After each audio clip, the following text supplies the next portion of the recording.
Ahojte, volám sa Ivan. Dnes vám ukážem ďalší opustený horský hotel. Leží uprostred krásnej prírody, obklopený lesom. Niekde na československom pohraničí. Dôvod, prečo je zatvorený a opustený, nepoznám. Na internete som nenašiel žiadny článok, ktorý hovorí o situácii hotela. Možno sa viac informácií dozviem vo vnútri. Hneď vo vstupnej chodbe ma prekvapilo množstvo rozložených vecí. Nie som prvý, bohužiaľ ani posledný, kto hotel príde preskúmať. Barla, staré rádio, škatula s vianočnými ozdobami. Tento rok sa tu Vianoce sláviť nebudú. Na stene visí niekoľko trofejí. V rohu miestnosti je kočík. Všade je niečo položené, ako by mali v tejto časti hotela skladisko nepotrebných vecí. Figurína oblečená v kožuchu ma trochu vystrašila. Vošiel som do časti, kde bola jedáleň, reštaurácia, spoločenská miestnosť a bar. Stoly sú stále prestreté. Na prvý pohľad by som povedal, že táto časť hotela stále funguje. No bohužiaľ, opak je pravdou. Už je to dávno, odkedy tu jedli poslední hostia. Nie sú tu žiadne živé kvety, ostali len umelé. Je to zvláštne miesto s divnou históriou, hlavne v posledných rokoch prevádzky, alebo skôr obývania ľuďmi. To, na čo sa práve pozerám, vyzerá ako kompletné oblečenie nejakej osoby, dokonca aj s topánkami. Kožený gauč je tesne prisunutý k peci. Výhľad z neho je priamo na starý televízor. Nemalo zmysel vykurovať celý hotel len kvôli hodine televíznych novín, po prípade počúvania rozhlasu. Na bare ostali rozložené veci, od pohárov po prázdne fľašky z alkoholu, ale stále je tu relatívne poriadok. Čapovali tu kelta, krčmárska pipa je na svojom mieste, no súd s pivom chýba. Nie len tu, ale v celom hoteli sú fľaše z alkoholu. Zvláštne je, že veľa z nich nie je dopitá. Dokonca toto pivo nebolo nikdy otvorené, je stále plné. Na kraji baru je fľaša zo slivovice, vo vnútri ostalo niečo viac ako pol deci. Myslím, že niekto z pohárov pil, už ich nemal kto umyť. Voda vtedy bola už pravdepodobne odstavená. Na niektorých častiach vybavenia hotela sú pečiatky po exekútorovi. Takže to bude jeden z dôvodov, prečo je hotel zatvorený. Asi sem chodilo málo hostí, zarobili málo peňazí. Nebolo na platenie účtov ani na opravy. Teraz sa pozriem dozadu, dverami za barom. Je tu väčší neporiadok ako v predošlej časti. Ťažko povedať, či to tu niekto prehľadal a popri tom rozhádzal, alebo tu bol vždy neporiadok. Konzumný lieh, jemný, vo vnútri sú nejaké korienky. Skoro prázdna fľaša Jim Beam. Na dne zase ostalo pol deci. Amaretto, aj tam niečo ostalo. Je jasné, že to nalieval a pil jeden človek. Starý počítač so starým monitorom. Bedňa už má odtieň žltej farby. Vek počítača odhadujem na 10, možno 15 rokov. Medzi vecami, ktoré sú tu uložené, nie je žiadny systém, všetko je pomiešané. Turčianske obce v odboji, takto chutí svet. Stará kasa, podobná sa už dávno nepredáva. Pokračujem ďalej, do kuchyne, ak sa tomu miestu dá vôbec tak hovoriť. Sporáky aj doska je hnusne špinavá, je vidieť, že je to z varenia a nikto, kto sa sem pôjde pozrieť, si tu variť nebude. Takže to musí byť po ľuďoch, ktorí tu žili, alebo pracovali, proste po obsluhe kuchyne. Vyzerá, že v peci na tuhé palivo pálili odpadky. Čierne bodky, ktoré sú všade okolo mňa, po zemi, po stole, po zvýškoch jedla. Je trus, ktorý tu zanechali hlodavce. Dovnútra konzerv či sklenených fliaž sa nedostali, ale všetko ostatné, čo im chutilo, je už dávno zjedené.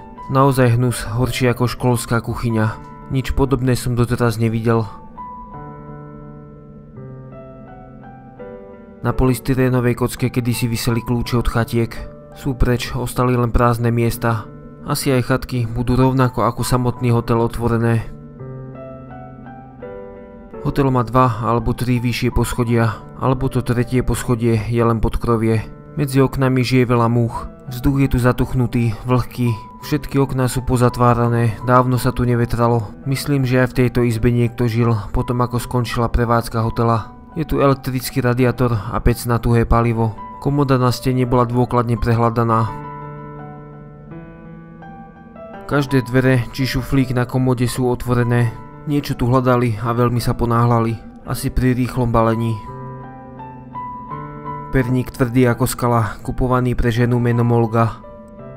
Ozdôb sa príliš nedotkli, prehľadali iba papiere. Umelé kvety možno tiež patrili Olge. Pod nimi je niekoľko malých vyschnutých rastlín, stále sú v kvetináčoch. Tento hotel je veľmi podobný Esperantu v Tatrách. Taktiež ho zatvorili a niekto v ňom ešte pár rokov potom býval. Vchádzam do miestnosti, kde bola kedysi sprcha a umývadlo. Záchod bol len spoločný na chodbe. Keby som šel niekde na týždeň na rekreáciu, myslím, že by mi to vadilo. Radšej by som sa ubytoval niekde inde. Dole pod skriňou je pivová fľaška, madrac a taška plná liekov. Obal z nejakého prístroja. Najprv som myslel, že je to peňaženka. Neviem, či to náhodou nie je prístroj na meranie cukru v krvi. Alebo niečo podobné. Väčšina liekov ležiacich na zemi je na lekársky predpis. A nie sú na chrípku. Človek, ktorému patrili, musel byť vážne chorý. Rohový gauč plný prikrývok. 5 kryštálových pohárov na stole bude pravdepodobne z komody. V jednej z políc doteraz vidno miesto, kde boli položené. Aj v tejto miestnosti je len sprchový kút a malé umývadlo.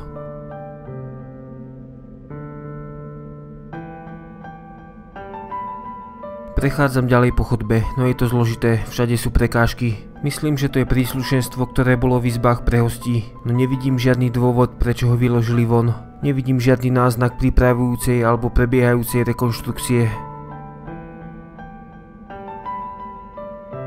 V izbe ostala len drevená konštrukcia postele bez madracov. Izba je naozaj malá, žiadna skriňa by sa sem nezmestila, len 2 divné stolíky a jeden obraz. Na väčšine okien sú doteraz záclony. Práve sa pozerám na chodbu, kadiaľ som prišiel. Madrace, ktoré chýbali na posteli, budú zrejme niekde v tejto kope. Prechádzam ďalšími dverami. Cítiť silnejší smrad ako inde. Zrejme niekto dlhodobo spával v perínach na zemi. Zanechal po sebe veľa bezcenných osobných vecí. Tesco kartička. Najbližšie Tesco je odtiaľto vzdialené minimálne pol hodiny autom. Väčšina vecí, oblečenia, topánok patrila nejakému mužovi.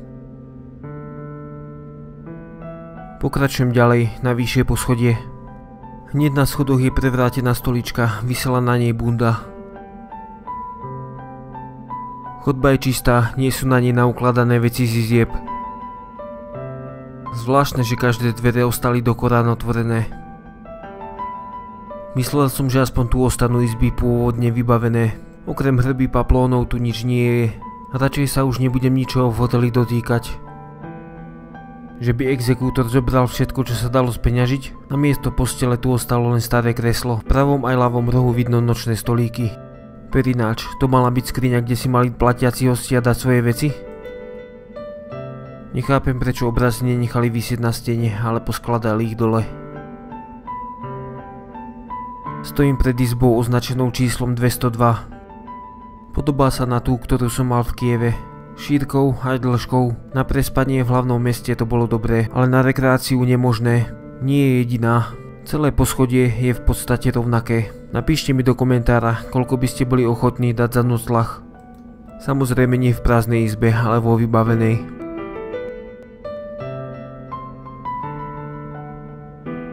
Ostalo ešte jedno poschodie, najvyššie, za divnými dverami. Myslím, že aj počas prevádzky tu už ľudí dávno neubytovávali, skrývali ho pred nimi. Ako v spodných izbách aj tu sú kopy oblečenia. Strecha už zateká, na nižších poschodiach to zatiaľ nevidno. No tu zo stien už začala opadávať omietka. Vďaka zdieravej streche som na nižších poschodiach cítil zaduchnutý puch. Drevené parapetné dosky aj okná sa taktiež rozpadajú. Záclonu niekto strhol dole. Pekáč a panvica v kúpeľni zrdzaveli. Počas dažďa do nich kvapká zatekajúca voda. Nemá zmysel ukazovať vám všetky izby pre hostí. V každej z nich sa vála niečo nepotrebné. Kopa textilu či periny. Plesnivé madrace alebo zvyšky nábytku. Radšej sa pôjdem pozrieť von hore na kopec ku chatkám. Aj tak sa mi nepodarilo zistiť, odkedy je hotel opustený, no momentálne ho nevlastní súkromná osoba, ale Slovenský pozemkový fond. Teda aspoň podľa kataster portálu. Na kopci je niekoľko chatiek, nie všetky sú odomknuté, niektoré sú doteraz zamknuté. Myslím, že to je jedno, aj tak budú všetky rovnaké. Stôl, gauč, umývadlo, záchod. 2 dvojposchodové postele, stále sú na nich madrace. Vyzerá to tu celkom dobre. Radšej by som prespal v chatke ako v hoteli. Sú to tie isté chatky, ako som už videl na táloch, v opustenej chatovej osade, s rozdielom, že tieto sú vo veľa lepšom stave, ale nepotrvá to dlho. Prejde pár zím, príde pár vandalov a budú vyzerať úplne rovnako. Kým sa tak stane, na posteliach ešte prespí pár dobrodruhov. To by bolo na dnes všetko, už vám nemám čo viac ukázať. Dúfam, že sa vám video páčilo a uvidíme sa aj na budúce, na ďalšom zaujímavom mieste.